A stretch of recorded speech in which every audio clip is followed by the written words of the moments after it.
وعلیکم السلام ورحمۃ اللہ۔ إن الحمد لله نحمده ونستعينه ونستغفره ونعوذ بالله من شرور أنفسنا ومن سيئات أعمالنا من يهده الله فلا مضل له ومن يضلل فلا هادي له أشهد أن لا إله إلا الله وحده لا شريك له وأشهد أن محمدا عبده ورسوله قال الله تعالى في كلامه المجيد قل إنما أنا بشر مثلكم يوحى إلي أنما إلهكم إله واحد فمن كان يرجو لقاء ربه فليعمل عملا صالحا ولا يشرك بعبادة ربه أحدا صدق الله العظيم وبلغنا رسوله النبي الكريم الرحيم درود پڑھ لیں۔ اللهم صل على سيدنا ومولانا محمد وبارك وسلم الصلاة والسلام عليك يا رسول الله وعلى آلك وأصحابك يا رحمة للعالمين۔ اللہ رب العزت نے سورہ کاف کی آخری آیات میں نبی کریم صلی اللہ علیہ وسلم کی ذات کو یہ جملے اپنی زبان پاک سے ادا کرنے کا حکم عطا فرمایا۔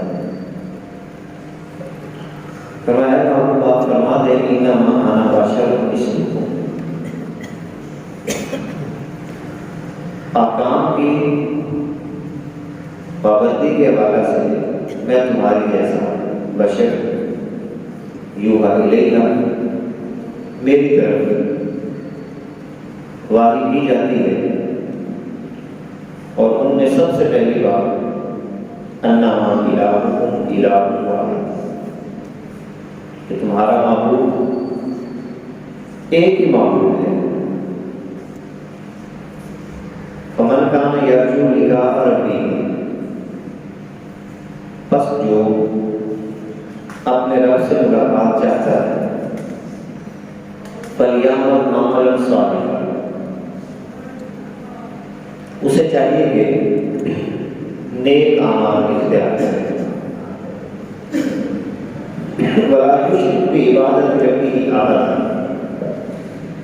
اور اپنے رب کی عبادت کے ساتھ کسی کو بھی شریک نہ ٹھہرائے۔ نبی کریم صلی اللہ علیہ وسلم نے سب سے پہلے اپنے مخاطبین کو، جن کو آپ اللہ کا پیغام پہنچا رہے تھے، سب سے پہلے اللہ کی ذات کے بارے میں تعارف پیش کیا کہ خدا کون ہے، اس کی صفات کیا ہے، اس کے اختیارات کیا ہے، اور اس نے اس نظام کائنات کو چلانے کا انداز کون سا اختیار کیا، اور یہ بڑا ضروری تھا۔ آپ کسی بھی مشن کی دعوت دینا چاہیں یا کسی بھی شخص کے بارے میں آپ دوسرے کو معلومات فراہم کرنا چاہیں، اور آپ کے دل کے اندر یہ خواہش ہو کہ جس کو میں تعارف کروا رہا ہوں یہ اس شخصیت کے ساتھ جڑ جائے، مگر آپ سے اور خود سے یہ غلطی ہو جائے کہ ہم تعارف کروانے میں سستی کریں یا ٹھیک طور پہ تعارف نہ کروا سکیں۔ اب دو صورتیں ہیں۔ پہلی بات یہ ہے کہ اگر میں اور آپ تعارف ٹھیک نہ کروائیں تو بھی خرابی ہے، اور تعارف نہ کروائیں تو بھی خرابی ہے۔ دوسری بات یہ ہے کہ آقا نعمت صلی اللہ علیہ وسلم،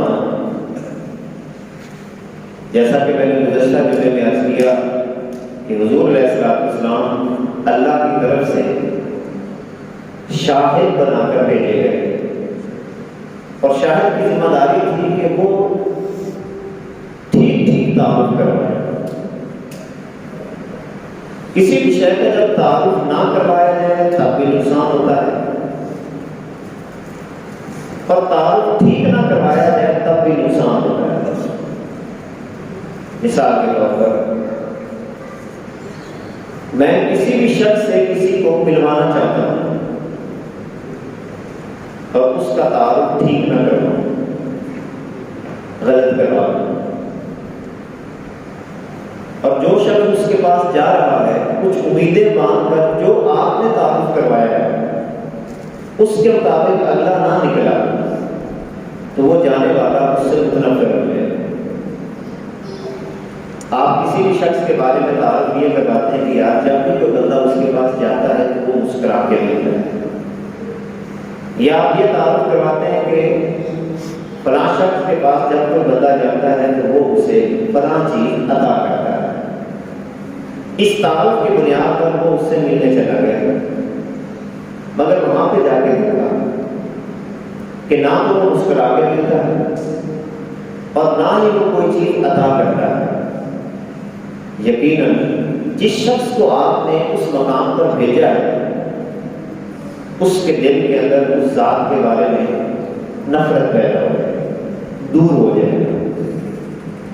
بالکل اسی طرح نبی کریم صلی اللہ علیہ وسلم کی بعثت کی ذمہ داریوں میں سے سب سے پہلی اور اولین ذمہ داری یہ تھی کہ اللہ کی ذات کے بارے میں صحیح تعارف پیش کیا جائے۔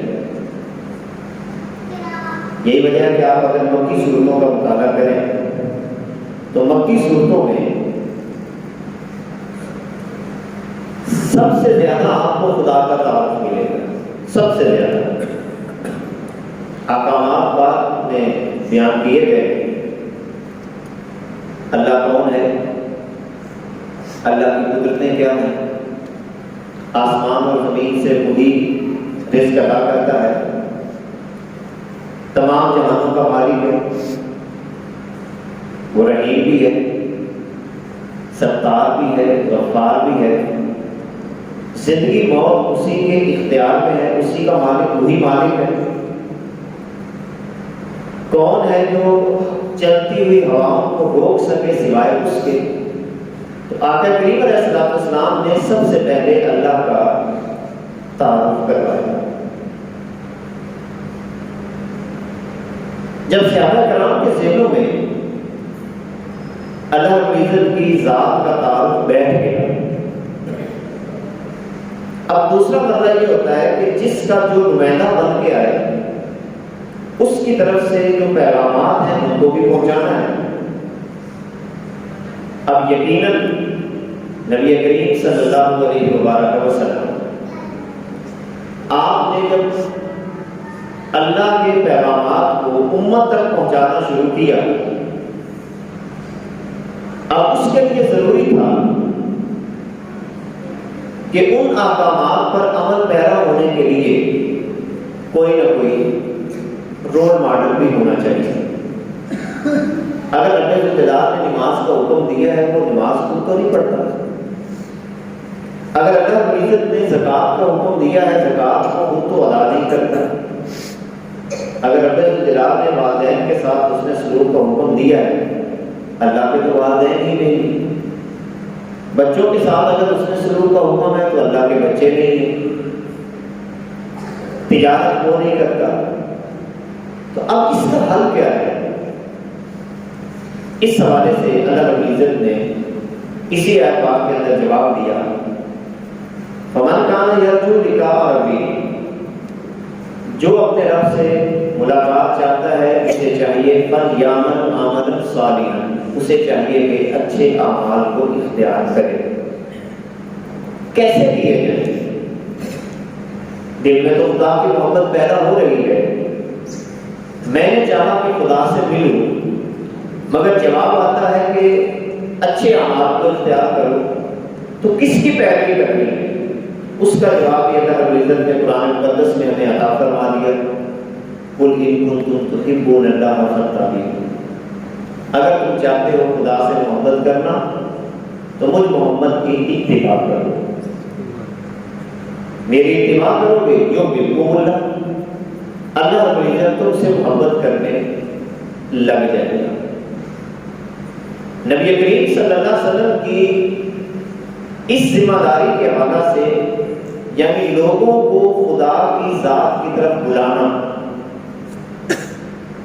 ان میں سب سے پہلی اور بنیادی چیز جو ایک دعوت دینے والے میں ہونی چاہیے، جس کا تذکرہ اللہ رب العزت نے بھی کیا اور خود رسالت پاک صلی اللہ علیہ وسلم نے بھی ایک حدیث پاک میں بیان کیا۔ اللہ رب العزت فرماتا ہے کہ اے میرے پیارے محبوب، واقعتاً آپ میرے نمائندے ہیں اور صحیح نمائندے ہیں، انک لعلی خلق عظیم، آپ خلق عظیم کے مقام پر فائز ہیں۔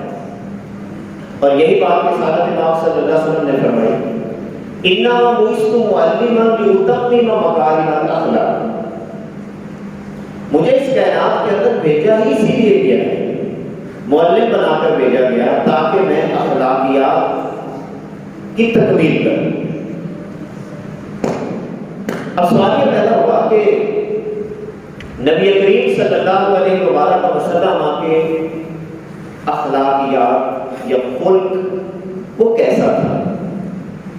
ہمیں اس سلسلہ میں بھی کوئی بیرونی ذریعہ استعمال کرنے کی ضرورت نہیں ہے، ہم خود آقا نعمت صلی اللہ علیہ وسلم کے گھر والوں سے حضور علیہ السلام کے اخلاق کے بارے میں معلومات حاصل کرتے ہیں۔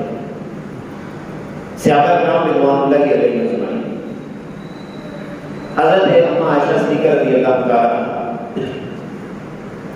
ان کی بارگاہ میں حاضر ہوئے اور سوال یہ کیا کہ اماں جان آپ ہمیں یہ بتائیں کہ حضور کا اخلاق کیسا تھا؟ حضرت عائشہ صدیقہ رضی اللہ تعالیٰ عنہا سب سے پہلا جواب تو یہ دیا کہ کیا تم نے قرآن نہیں پڑھا؟ کان خلقہ القرآن۔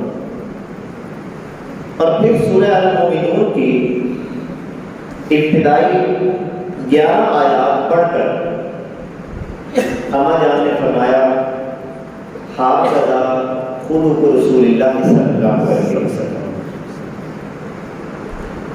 اماں جان فرماتی ہیں کہ میں تمہیں بتاؤں کہ حضور کا اخلاق کیسا تھا؟ اب 11 آیات کی تلاوت کی، قد افلح المؤمنون الذین هم فی صلاتهم خاشعون والذین هم عن اللغو معرضون والذین هم للزکاة فاعلون والذین هم لفروجهم حافظون الا علی ازواجهم او ما ملکت ایمانهم فإنهم غیر ملومین فمن ابتغى وراء ذلك فأولئك هم العادون والذین هم لأماناتهم وعهدهم راعون والذین هم علی صلواتهم یحافظون أولئك هم الوارثون الذین یرثون الفردوس هم فیها خالدون۔ یہ آیات پڑھنے کے بعد اماں جان نے فرمایا ھذا خلق رسول اللہ صلی اللہ علیہ وسلم، حضور کا اخلاق ایسے ہی تھا۔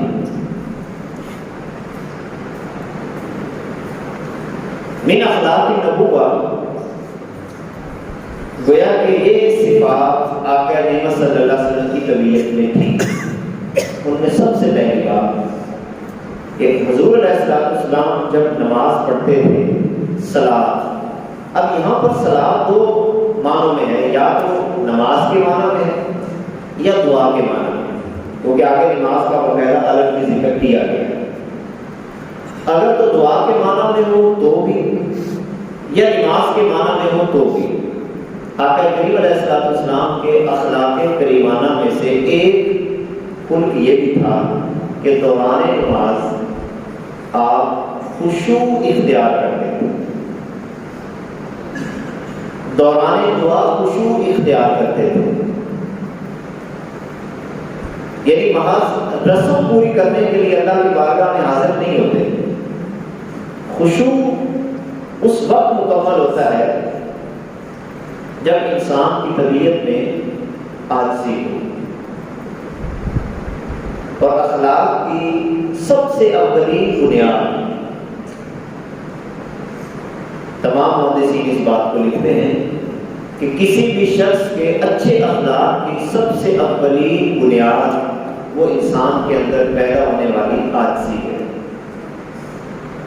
یہی وجہ ہے کہ آقا نعمت صلی اللہ علیہ وسلم نے ہر وہ انداز اختیار کیا جس سے طبیعت میں عاجزی پیدا ہو سکتی تھی.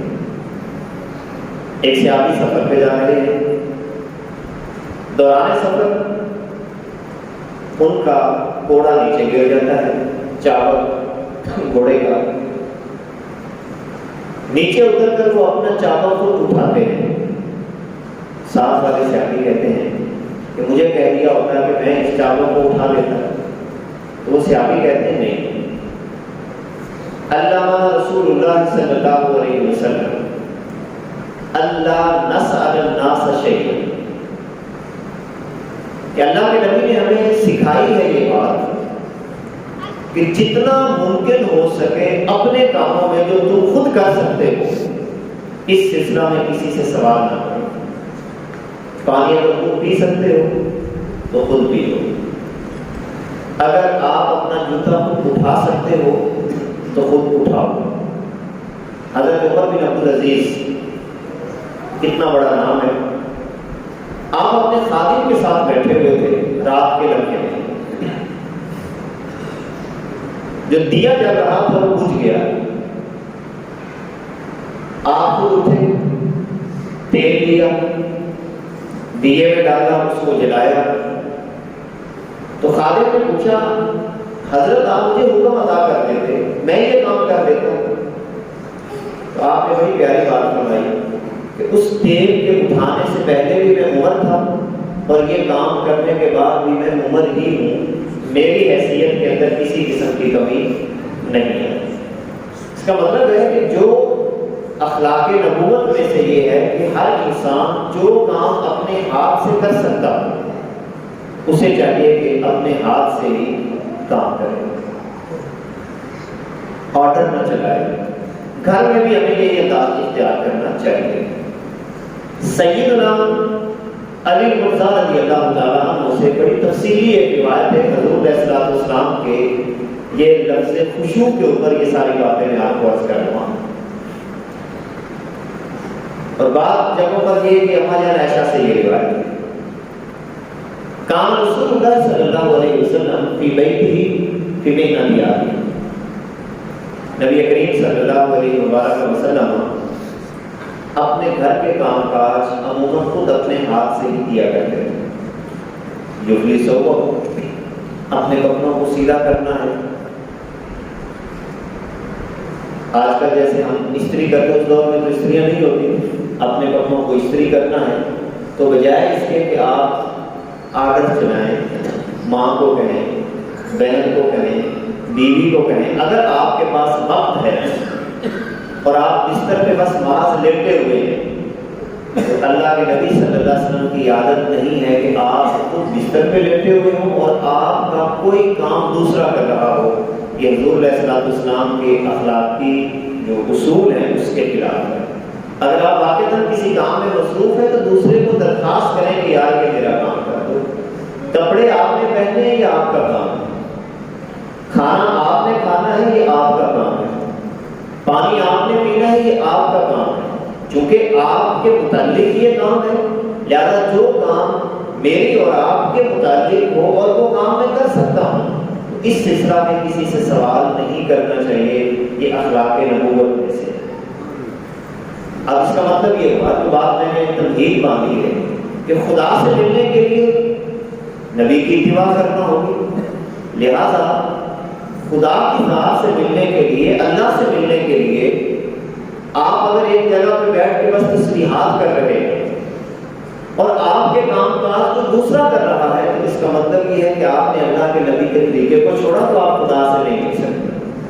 ایک روایت اسی انداز میں ملتی ہے دوران سفر ایک صحابی تھے جو مسلسل نمازیں پڑھ رہے تھے، ایک جگہ پہ پڑاؤ ہوا تو بعض صحابہ اس صحابی کی تعریف کرنے لگے کہ یا رسول اللہ سے وہ صحابی جو بڑے نیک ہیں، سارے راستے وہ نمازیں پڑھتے رہے، سارا راستہ انہوں نے نمازیں پڑھی۔ حضور مسکرائے اور فرمایا جب وہ نمازیں پڑھ رہا ہوتا تھا یہ تو بتاؤ کہ اس کے کھانے کا انتظام کون کرتا تھا؟ صحابی کہتے ہم کرتے تھے۔ اس کی سواری کی حفاظت کون کرتا تھا؟ صحابی کہتے کہ ہم کرتے تھے۔ تو رسول اللہ صلی اللہ علیہ وسلم نے یہاں پر جملہ ارشاد فرمایا تو پھر بہتر وہ نہیں ہے، بہتر تو تم ہو کہ جو اس کا کام کاج کرتے رہے۔ تو اخلاق نبوت میں تواضع پیدا کرنے کے لیے جو بنیادی صفت ہے کہ اپنے ہاتھ سے اپنے کام کاج کرنے کی مکمل کوشش کرنا، حتیٰ کہ میں بڑے پیار سے یہ باتیں آج کر رہا ہوں، اگر آپ کے پاس وقت ہے اور آپ گھر کے ہی کسی اور کام میں مصروف نہیں ہیں تو اخلاق نبوت میں سے یہ ہے کہ اپنے خود کپڑے دھونے کا اہتمام کیا کریں، اس سے بھی آپ کی طبیعت میں عاجزی پیدا ہوگی۔ کھانا اگر مہربانی ہے گھر والوں کی وہ بنا رہے ہیں تو یہ نہیں کہ بستر پہ بیٹھ کے ہم آرڈر چلانا شروع کر دیں، ہمیں چاہیے کہ ان کے پاس جا کر سالن میں خود ڈال دیں، روٹی میں خود ڈال دیں۔ اس سے ایک تو آپ کے اندر حضور علیہ السلام کی جو طبیعت کی یہ صفت ہے یہ منتقل ہوگی، اور دوسرا اس کا یہ ہوگا کہ آپ کی طبیعت میں خشوع پیدا ہوگا، تکبر جو ہے یہ ختم ہوتا چلا جائے گا۔ اسی طرح صحابہ یہ کہتے ہیں یفلی صوبہ ہوا یحلی کشادہ، کائنات کے آقا صلی اللہ علیہ وسلم اپنی بکری کا دودھ خود دھوا کرتے تھے، ویرقی صوبہ، اور اگر کپڑا پھٹ جاتا اور اس دور میں تو اور انداز تھا آپ خود سلائی لے کر اپنے کپڑے کو پیغام لگا رہے ہوتے، ویکسف نعلہ، اور اپنا جوتا بھی خود گانٹ لیا کرتے تھے۔ یعنی آج کل یہ دیکھتے ہیں کہ اگر گانٹنا نہیں آتا تو ہم کسی مزدور سے مزدوری کروا لیتے ہیں اس کی، لیکن پالش کرنا ہے یا چھوٹا موٹا کام جوتے کے حوالے سے ہے وہ بھی چاہیے کہ میں اپنے گھر کے اندر خود کروں۔ وَيَخْدِمُ نَفْسَهُ، یہ وہ لفظ ہے جو انتہائی اہمیت کا حامل ہے۔ يَخْدِمُ نَفْسَهُ اور يَخْدُمُ نَفْسَهُ، اپنی خدمت خود کیا کرتے تھے رسول اللہ صلی اللہ علیہ وسلم، یعنی اپنی خدمت خود کیا کرتے تھے گھر کے ماحول کے اندر، پانی خود ڈالنا، کھانا خود ڈالنا، دوسروں کی خدمت کرنا، یہ آقا کریم علیہ السلام کے اخلاق میں سے وَيَقُومُ الْبَيْتَ، گھر کے کام کاج بھی خود کرتے تھے۔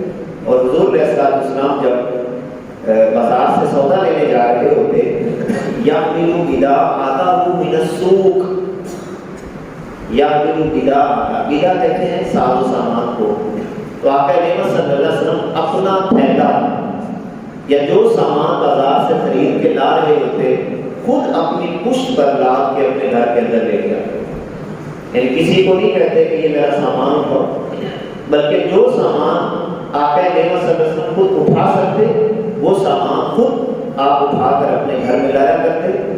اور اسی طرح من اخلاق نبوت یہ بھی ہے وَيَأْكُلُ مَعَ الْخَادِمِ، حضور علیہ السلام اپنے خادموں کے ساتھ مل کر کھانا کھایا کرتے ہیں، یعنی ان کے لیے کوئی الگ نہیں ہوتا، یعنی وی آئی پی انداز جیسے ہمارے ہاں یہ رسم ایک چل پڑی ہے، اس میں بھی کوشش کریں کہ جتنا ممکن ہو سکے ساتھیوں کے ساتھ مل کر آپ کھانا کھائیں، جو آپ کے ساتھی ہوں ان کو آپ بلائیں۔ یہ حضور علیہ السلام کی نبوت کے اخلاق میں سے بنیادی اخلاق میں یہ چیز شامل ہے۔ وَيُجَالِسُ الْفُقَرَاءَ، اور حضور کی یہ بھی صفت تھی کہ آپ فقیروں کے ساتھ بیٹھا کرتے ہیں، ان فقراء جو صحابہ ہوتے ہیں ان کے پاس آقا نعمت صلی اللہ علیہ وآلہ وسلم جایا کرتے ہیں۔ تو نماز میں خشوع اسی وقت پیدا ہوگا جب اس سے پہلے آپ کی عملی زندگی ایسی ہوگی۔ آپ کی عملی زندگی میں اگر عاجزی ہے تو نماز کے اندر بھی آپ کی طبیعت میں خشوع پیدا ہوگی۔ دوسری بات جو اما جان عائشہ صدیقہ رضی اللہ تعالی عنہ نے قرآن کی آیت کو کوٹ کرتے ہوئے حضور کے اخلاق کو بیان کیا، والذین هم عن اللغو معرضون، کہ مومن وہ ہیں جو لغویات سے اپنا منہ موڑ کے رکھتے ہیں، لفظ ہر اس چیز کو کہتے ہیں جس کو اختیار کرنے سے انسان اللہ کی ذات سے دور ہو جائے، اس کو لفظ کہتے ہیں۔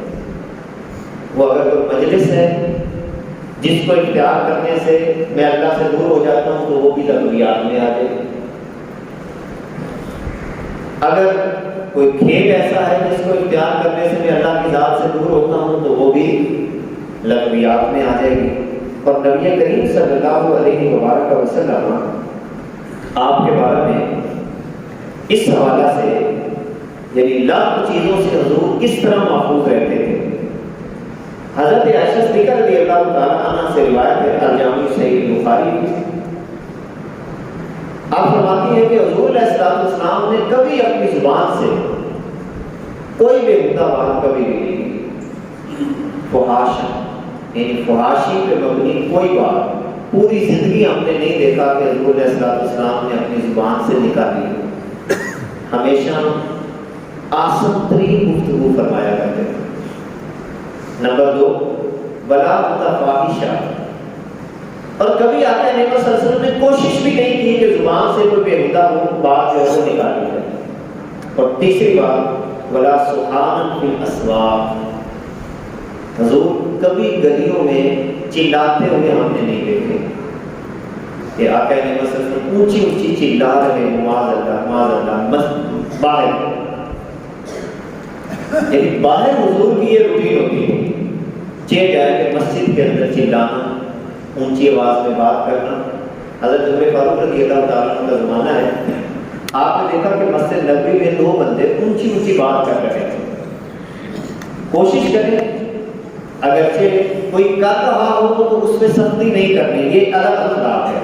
یہ بعض لوگ یہاں پر بھی تھوڑا سا خرابی کر جاتے ہیں۔ اگر کوئی خرابی کر رہا ہو اس کو پیار سے سمجھانا الگ اخلاق ہے۔ یہ الگ اخلاق ہے کہ میں مسجد میں آہستہ بولوں، یہ میرا فعل ہے کہ آہستہ بولوں، اور اگر کوئی دوسرا بول رہا ہے تو کیسے سمجھانا ہے اس کا طریقہ بھی نبی کریم صلی اللہ علیہ وسلم نے ہمیں عطا فرمایا ہے۔ سیدنا عمر فاروق رضی اللہ تعالیٰ عنہ کی زمانہ بات ہے، 2 بندے مسجد نبی میں اونچی اونچی بات کر رہے ہیں۔ اگر آپ چاہتے ہیں وہاں سے زور سے بھی تو کہہ سکتے ہیں، اونچی بات میں کہہ سکتے ہیں چپ کرو، مگر آپ روایت پڑھیں سیدنا عمر فاروق رضی اللہ تعالیٰ نے ہلکی سی ایک کنکری اٹھائی جو چوٹ بھی نہیں لگتی، بس اشارہ کر کنکری اٹھائی، اور وہ جو 2 بندے بات کر رہے تھے ان کی طرف ایسے پھینکی، جیسے پھینکی یعنی آواز اپنی بھی نہیں پیدا ہونے دی، وہ آپ کی طرف متوجہ ہوئے دونوں افراد۔ اس وقت حضرت عمر فاروق رضی اللہ تعالیٰ عنہ نے فرمایا کہ اگر یہ مسجد نہ ہوتی تو پھر میں تمہیں پوچھتا کہ کیسے بولا جاتا ہے۔ آرام سے فرمایا، سمجھایا کہ مسجد میں اونچی آواز کے ساتھ نہیں بولا جاتا۔ تو یہ بھی نبی کریم صلی اللہ علیہ وسلم کے اخلاق میں سے ہے کہ آپ چلاتے نہیں تھے۔ اس کا مطلب کیا ہوا کہ اگر خدا کی ذات تک ہم پہنچنا چاہتے ہیں تو چلانا چھوڑ دیں، کیونکہ حضور کے خلق کو اپنائیں گے تو خدا کی ذات تک پہنچیں گے۔ لہٰذا کوشش کریں کہ اپنے آپ کو اس پہلو سے بھی بچائیں کہ گھروں میں ہم بعض وقت چلانا شروع کر دیتے ہیں، بازاروں میں چلانا شروع کر دیتے ہیں، کسی اور موقع پہ چلاتے ہیں، ایسا انداز اختیار نہ کیا جائے۔ اور اسی طرح ہم جان فرماتی ہیں فلا یجزی بالسیئۃ سیئۃ، برائی کا بدلہ کبھی برائی سے نہیں دیتے، ولکن یعفو ویصفح، بلکہ ہمیشہ معاف کر دیا کرتے اور در گزر سے رسالت امام صلی اللہ علیہ وسلم کام لیا کرتے۔ لفظ چیزیں انسان کو فکری طور پر بھی برباد کرتی ہیں۔ ہر وہ نوجوان جو اپنے آپ کو لغویات میں آگے بڑھاتا ہے اس کی فکری صلاحیتیں کمزور ہو جاتی ہیں۔ نبی کریم صلی اللہ علیہ وسلم نے گویا کہ سب سے پہلے اللہ کا صحیح تعارف کروایا۔ لہٰذا اگر میں اور آپ دین کا کام کرنا چاہتے ہیں تو ایک تو سب سے پہلے اللہ کے بارے میں صحیح جان لیں۔ اگر اللہ کے بارے میں ہمیں پتہ نہیں تو ہم صحیح معلومات نہیں دے سکیں گے۔ اگر صحیح معلومات نہ دے سکیں تو لوگ خدا کی ذات سے پھر متنفر ہو جاتے ہیں، اور یہ ہمارے ہاں ہو جاتا ہے۔ مثلا نظام قدرت کو نہ سمجھایا، اس کائنات میں اللہ کا نظام کیا ہے، اور ہم یہ سمجھ لیا کہ شاید جو بھی دین کے راستے پہ چلتا ہے اس کے بارے میں آگے ہو جاتے ہیں، حالانکہ اس کو بہت ساری مشکلات سے گزرنا پڑتا ہے۔ خدا کی ذات کے قریب ہونے کے لیے مختلف قسم کے امتحانوں سے گزرنا پڑتا ہے۔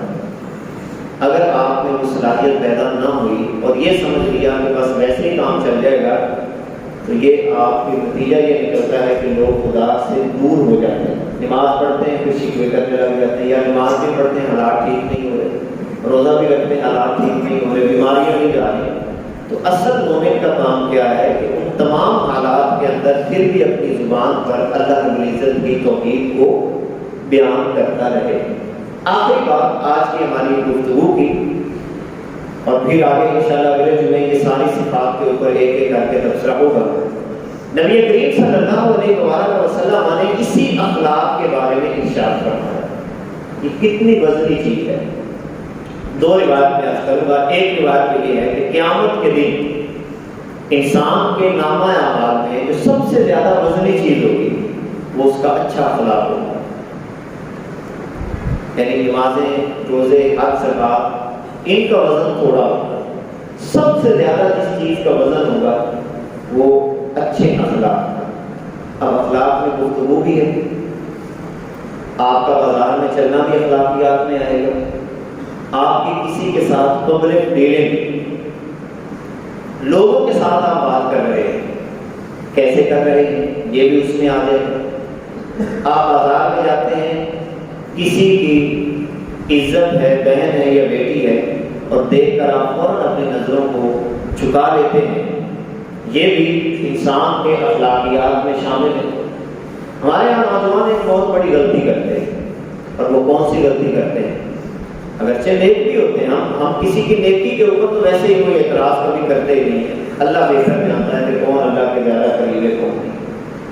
نبی کریم صلی اللہ علیہ وسلم نے اسی معاشرتی خرابی سے محفوظ کرنے کے لیے منع کر دیا کہ بازاروں میں نہ بیٹھا کرو، اور یہ اس وقت ہمارے یہاں شہروں میں بھی یہ خرابی دیکھنے کو ملتی ہے، چکوک کے اندر بھی۔ آپ اپنے گھر میں بیٹھے، بیٹھک کے اندر بیٹھے، کیونکہ اس سے اذیت ہوتی ہے دوسروں کو۔ مثال کے طور پر میں اور آپ خود یہ سمجھتے ہیں کہ میری بہن، میری بیٹی یا میری بیوی، میری ماں میرے ساتھ بازار میں جا رہی ہے، یا میرے موٹر سائیکل کے پیچھے بیٹھے ہیں یا گاڑی کے اندر بیٹھے ہیں، اور آپ کو سامنے 5-7 نوجوان نظر آ رہے ہیں، تو کتنی انسان کو تکلیف ہوتی ہے کہ یار یہ کیوں کھڑے ہیں، کہیں میں گزروں تو یہ باتیں نہ کرنا شروع کر دیں، یہ اس وقت بڑی پریشانی ہوگی۔ تو دیکھیں آپ نے حالانکہ کچھ نہیں کہا، ظاہری طور پر آپ بیٹھے ہیں، مگر گزرنے والے کو کتنی بڑی تکلیف ہو رہی ہے۔ اسی لیے اللہ کے نبی نے فرمایا کہ بازاروں میں نہ بیٹھا کرو، ٹوٹلی منع کر دیا۔ لہٰذا میں تمام بڑوں کو بھی، ہمارے بڑے بھی بیٹھتے ہیں، صرف نوجوان تھوڑی بیٹھتے ہیں، بڑے بھی بعض دفعہ بیٹھے ہوتے ہیں اپنے ڈیروں کے اوپر یا باہر چاشنیاں ڈال کے بیٹھے ہوتے ہیں بازاروں میں۔ بڑوں کو بھی گزارش ہے کہ جو عوامی راستہ ہو اس راستے میں کبھی بھی نہ بیٹھے، اور نوجوانوں سے بھی گزارش ہے کہ وہ عوامی راستے میں نہ بیٹھے۔ یہ راستے کے حقوق میں سے ہے، اس کا مطلب ہے جو ہم یہ حق ادا نہیں کریں گے تو یہ بھی اخلاق نبوت کے خلاف ہے۔ ایک تو یہ اخلاق اپنی طبیعت میں پیدا کرنے کی کوشش کریں۔ اللہ کے نبی نے فرمایا قیامت کے دن نامہ اعمال میں جو سب سے زیادہ وزنی چیز ہوگی وہ آپ کا اخلاق ہے۔ اسی طرح اللہ کے نبی نے فرمایا، کتنی پیاری حدیث ہے کہ قیامت کے دن جو سب سے زیادہ میرے قریب ہوگا، اب اس سے بڑی اور بشارت کیا ہو سکتی ہے؟ ان جنت میں سب سے زیادہ جو میرے قریب ہوگا وہی ہوگا آسان خلق وَأَلْطَفُهُمْ بِأَهْلِهِ۔ دو لفظ یہاں پہ اللہ کے نبی صلی اللہ علیہ وسلم نے ارشاد فرمایا، قیامت کے دن میرے قریب سب سے زیادہ وہ ہوگا جس کا اخلاق اچھا ہوگا اور جو اپنے گھر والوں کے ساتھ لطیف ہوگا۔ ان دو چیزیں یہاں پہ اللہ کے نبی نے فرمائی ہیں۔ یعنی گھر والوں کے ساتھ اس کا رویہ اچھا ہو، لطیف طبیعت کا بندہ ہو، زبان میں تیزی نہ ہو، بچوں کو بہت زیادہ ڈانٹتا نہ ہو، گھر میں امن کے ساتھ محبت کے ساتھ وہ معاملات کو لے کے چلے، اور اسی طرح اس کے اخلاقیات کے اندر یہ بات شامل ہو کہ وہ کسی کو اپنی زبان سے اور اپنے ہاتھ سے تکلیف نہ دے۔ تو کائنات کے آقا نے فرمایا قیامت کے دن جنت میں مجھ محمد کے سب سے زیادہ یہ قریب ہوگا۔ تو کتنی بڑی بشارتیں ہیں۔ لہٰذا دین کا آغاز، تبلیغ کا آغاز، اس کا سب سے پہلا اصول یہ ہے کہ اپنے اخلاقیات کو اچھے طریقے سے سنوارا جائے، اور پھر اس کے بعد اگلے مراحل کا ساتھ ساتھ گفتگو چلتی رہے گی۔ دعا ہے کہ اللہ تعالیٰ تمہاری حاضری کو قبول فرمائے۔ صلی اللہ تعالیٰ علی حبیبہ محمد و آلہ و اصحابہ اجمعین۔